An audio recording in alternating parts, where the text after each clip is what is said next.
I get overwhelmed so easily. My anxiety creeps inside of me, makes it hard to breathe. What's come over me feels like I'm somebody else. Hello guys. This is the Orange Hokage here, and today, we are doing What If Naruto Was Suicidal? Part 3. Make sure you check the description for the original creator's story, and now let's get right into the story. Hanabi Hyuga was slowly coming to as she heard two different voices called out to her. What happened?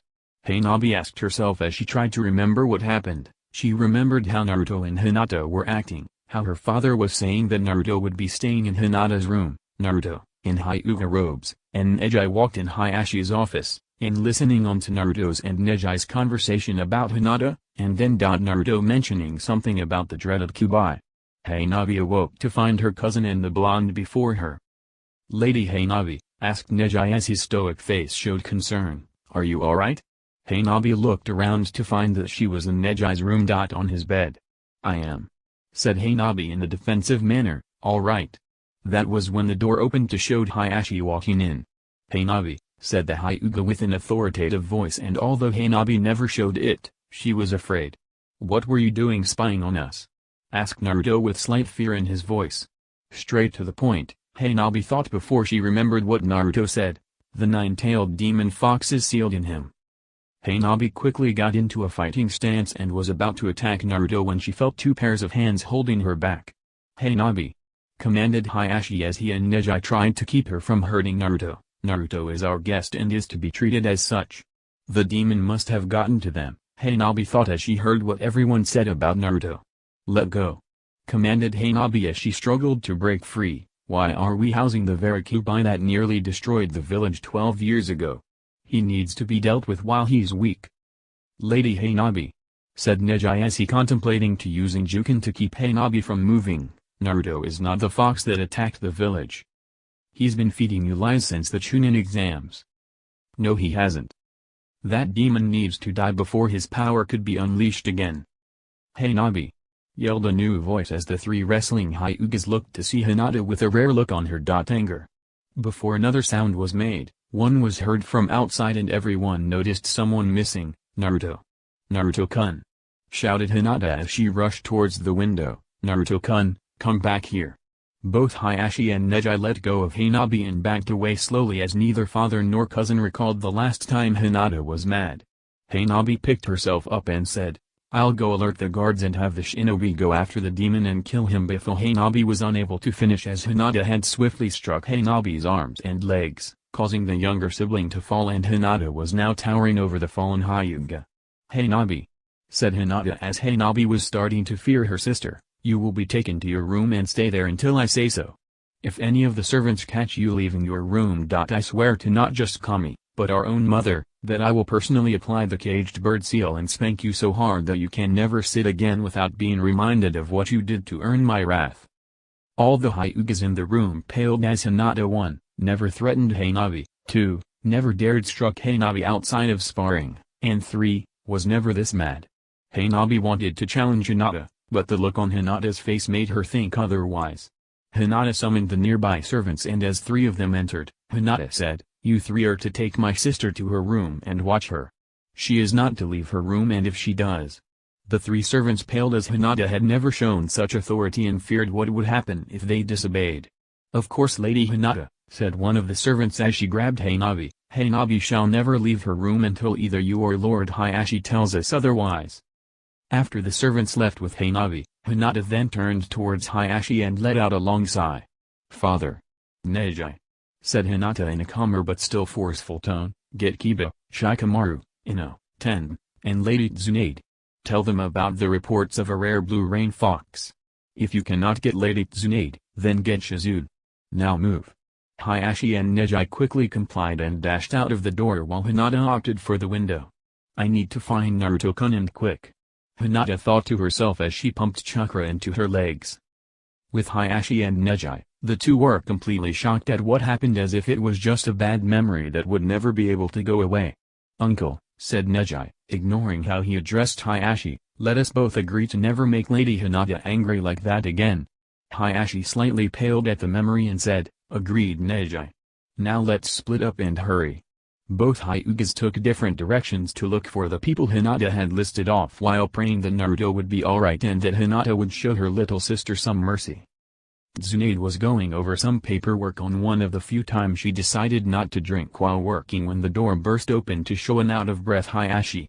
"Lady Tsunade," said Hayashi as he tried to gather his breath, "there's been a report of a blue rain fox spotted." Tsunade's eyes nearly popped out of her skull as the pencil in her hand turned to dust. "Anbu," called Tsunade as 3 Anbu members appeared. "You are to aid Hinata and Hayashi Hyuga in their search for Naruto Uzumaki. You are to detain him, unharmed, until either Hyuga arrive at your location. If I get reports that Naruto was harmed, then I will force you to turn in your mask and I will demote you to Chunin without hesitation. Got it?" The 3 Anbu quickly left as Tsunade stood up from her desk and ran out the office with Hayashi following her. "I'm going to be needing a drink after today," Tsunade thought as she ran out of the building. Hinata rushed through the woods with her Byakugan flaring in her desperate search for Naruto, ignoring the burning feeling in her legs. "Naruto-kun." Hinata called Hinata as she looked around. "Naruto-kun, where are you?" Hinata saw something and studied it to find Naruto. With a kunai. Hinata quickly rushed in time to find Naruto about to slit his wrist. "Naruto-kun!" screamed Hinata as she jukened the kunai out of Naruto's hand. Naruto saw the kunai embed itself deep into the nearby tree and knew that there was no chance to get it out. "What? Sob, what were you thinking?" demanded Hinata as tears slowly fell from her eyes. Questions were buzzing around the Hyuga's mind, but she only focused on the few important questions. "I'm sorry," said Naruto as he looked away with guilt, "but I don't think it was a good idea for me to be staying at the Hyuga estate. I'm just like what Hanabi said. I'm the demon fox." Naruto quickly felt something tackle him and looked to see Hinata hugging him and felt that same warm feeling from before. "Don't you ever think of yourself like that," said Hinata as she lightly tightened her hug. "You are not the demon fox. Although you do contain it, you are not the demon fox itself." Naruto listened to Hinata as she continued telling him that he wasn't the demon fox itself, just the jailer of the beast. "Listen to her, Kit," said the fox from inside Naruto's mind. "She's right. Although I am trapped inside of you, you are your own person. I take it as a real bad insult that these damn villagers would dare say that you and I are the same." Naruto couldn't believe it as the 9-tailed fox was even helping him with his depression. The blonde slowly brought his arms around Hinata, dipped his head into her shoulder and let loose years of collected pain as Naruto Uzumaki began to cry into the Hyuga heiress's shoulder. Hinata gently lowered both herself and Naruto to the ground in a sitting position, allowing the both of them to get comfortable. Hinata gently rubbed Naruto's back and gently hummed a tune as the blonde continued to let the years of pent-up pain out of his system. Out of sight, Neji had arrived with Kiba and Akamaru, Ino, Ten, and Shikamaru only to see that nothing too drastic had occurred and that there wasn't going to be a repeated trip to the hospital. "Amazing at how much pain Naruto had held back," said Kiba as he watched a sight that even Orochimaru would never believe. "Well," said Ino as she quickly flashed a thumbs up towards Hinata, "with all the shit Naruto had gone through, it probably would have been inevitable that Naruto would have exploded into an uncontrollable fit of emotion. In fact, Daddy told me that from the evaluation we did on Naruto's mind, Naruto is a ticking time bomb filled with so much negative emotion that even demons would weep from the aftershock." Neji grimaced at the thought of Naruto going into a powerful fit of raw emotion at any given moment. How Naruto had never gone off after all that time is beyond anyone, Neji thought as Naruto's sobs began to quiet down. Naruto fell silent as Hinata motioned the others to come out from their hiding spots. "He cried himself to sleep," said Tenten as light snores can be heard from Naruto.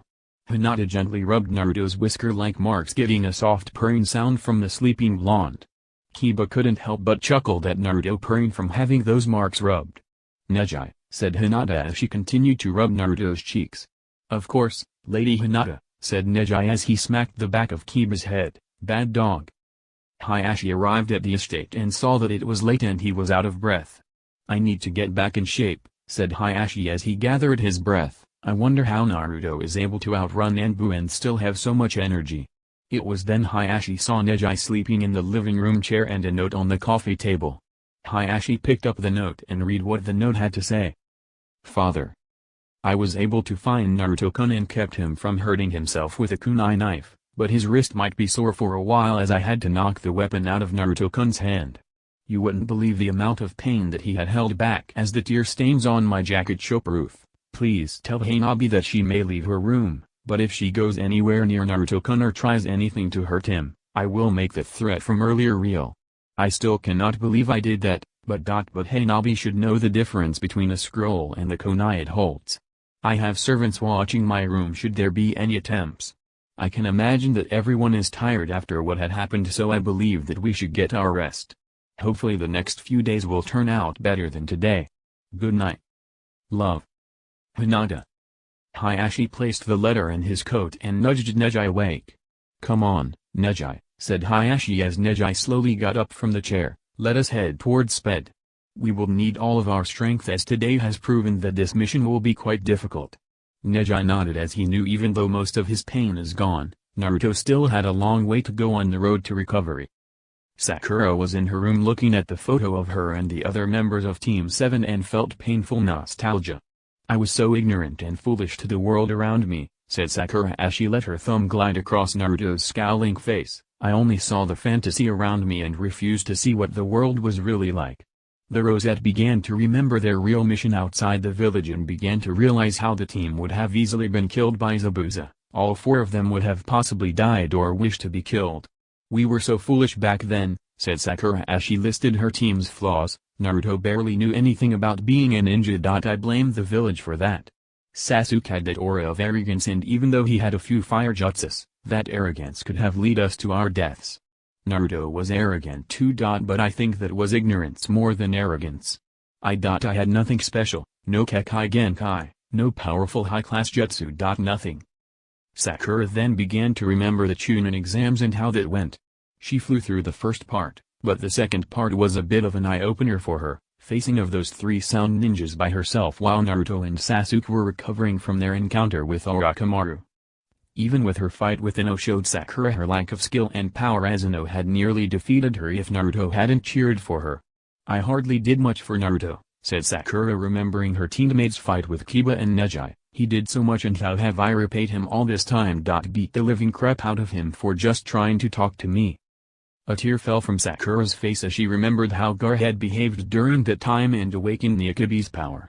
Could Naruto be like Gaara? Sakura thought to herself as an image of the aftermath of a one-sided slaughter with a blood-covered Naruto in the middle. Laughing like a maniac. A shiver ran down the Rosette's spine and Sakura quickly erased that thought from her mind while her inner self spoke up. That was actually a scary thought, said inner Sakura as she erased any of the leftovers left behind. Thankfully Naruto isn't like that, right? Sakura had never heard her inner self doubt herself like that in her life. Sakura placed the picture down and changed into her nightclothes with her mind still feeling heavy. I hope things will be better for Naruto, said Sakura as she reached for the lights. He deserves so much for what he had sacrificed. Sakura closed her eyes in hopes of getting some rest to ease her mind. Good night, whispered Sakura as sleep took over. Naruto Uzumaki. Naruto woke up to the sun beaming into his eyes as he tried to remember what had happened before he fell asleep in Hinata's arms yesterday. He looked to his side and saw Hinata holding on to him. Wait, he was in bed with Hinata, who was wearing a nightgown. Gah! Said Naruto as he fell out of the bed, waking Hinata up when he landed on the floor. How did I get in the same bed as Hinata-chan? Hinata rubbed the sleep out of her eyes as a knock on her door echoed through her room. Lady Hinata, Naruto, asked Neji as his voice was heard from the other side, is everything alright? Hinata sat up and said, everything is alright Neji. Naruto just got startled and fell off. Hinata got off the bed and kneeled to Naruto's level and said, I'm sorry for startling you, Naruto-kun, but when you fell asleep, we all decided that we should turn in. I had Neji help carry you to my bed so that you could be comfortable. Naruto remembered as he had let out years of pain as he remembered what Hanabi had said to him. Everyone believes me to be the fox, Naruto thought as a melancholic look appeared on his face. Hinata saw this and knew what the blonde was thinking and lifted Naruto's face and looked into the blonde's cerulean eyes. Naruto-kun, said Hinata with a gentle voice, I told you that you are not the fox itself and that you shouldn't let the blindness of others get to you. I love you and I will always be with you whenever you need it. Naruto felt Hinata hug him and couldn't help but feel enticed by the scent of lavender from the Hyuga princess. Neji waited outside Hinata's room as Naruto exited so Hinata could change.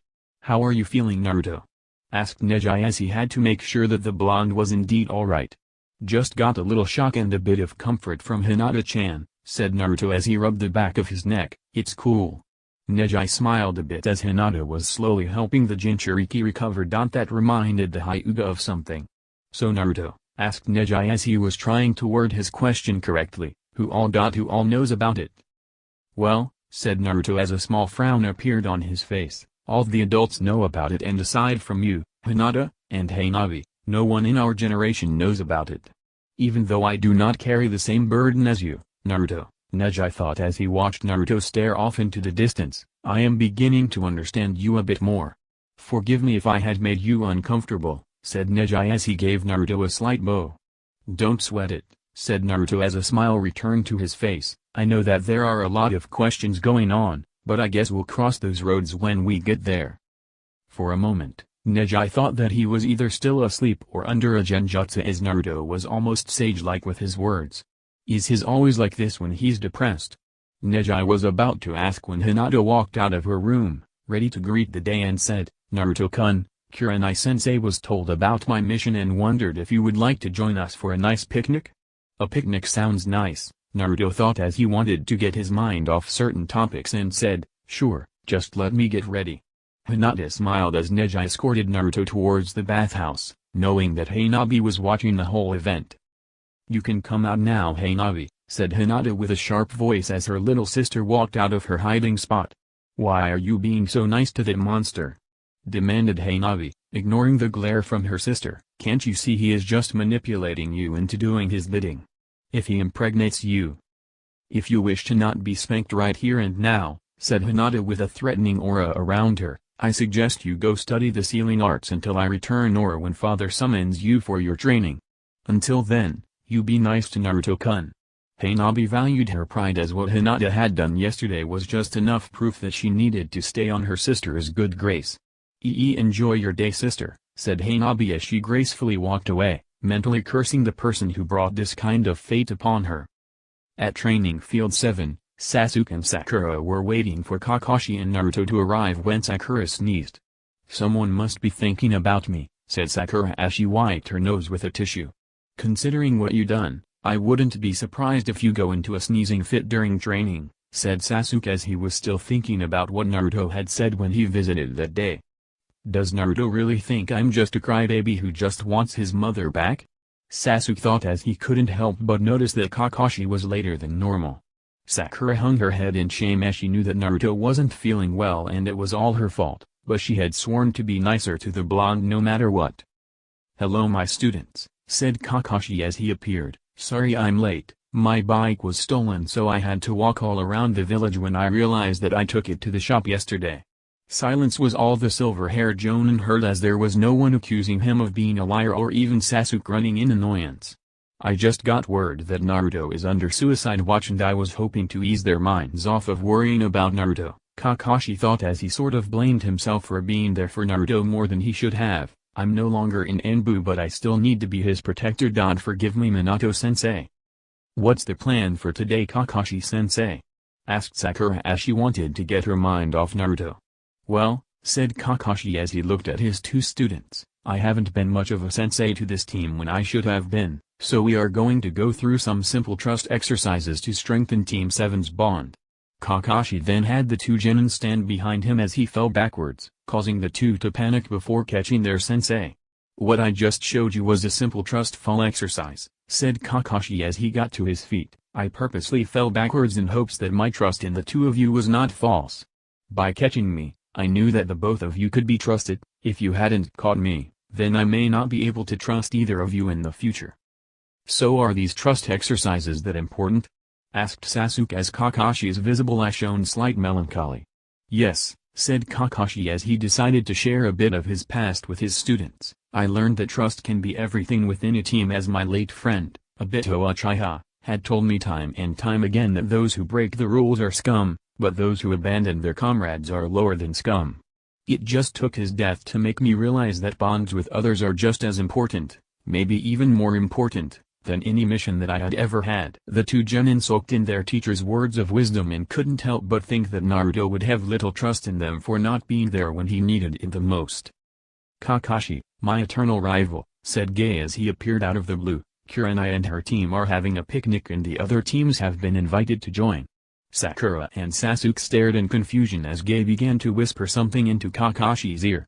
"All right," said Kakashi with a joyous tone in his voice, "tell Kurenai that we'll be there shortly."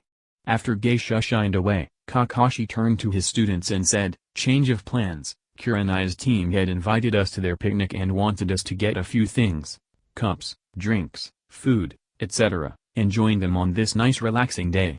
Sasuke and Sakura followed Kakashi, not verbally questioning the sudden change as they left the training field.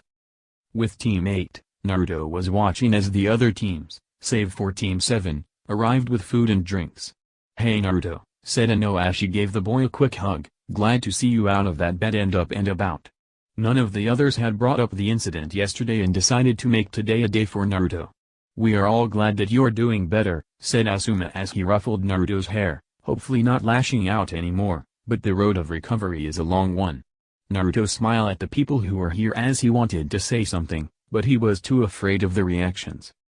After much eating, talking, and roughhousing, Naruto looked at everyone inside. "Here goes nothing," Naruto thought as he said, "Can I have your attention please?" Everyone looked at the blonde and before Naruto could continue, he saw Team 7 appear with stuff for the picnic. "Oh crap," Naruto thought as his face paled at the sight of his team. "Sorry if we're late," said Kakashi with an innocent eye smile, "we sort of got lost." Seeing through the ruse, Kurenai said, "It's alright, Naruto was about to tell us something." Everyone looked and saw Naruto standing stiff when Hinata appeared beside him and held his hand. "It's alright, Naruto-kun," said Hinata as she gave Naruto's hand a reassuring squeeze, "I'll be with you all the way." Letting out a breath he was holding, Naruto gathered up his courage and began his speech. "Everything about the nine-tailed fox that we learned in the academy is a lie," said Naruto as he held on to the courage he summoned. "The fourth Hokage couldn't kill something that was made out of pure chakra. So on October 10th, he used a special sealing jutsu to seal the fox inside of an infant who happened to be born on that day." Naruto saw the expecting looks on everyone's faces as he felt his courage fading and fast.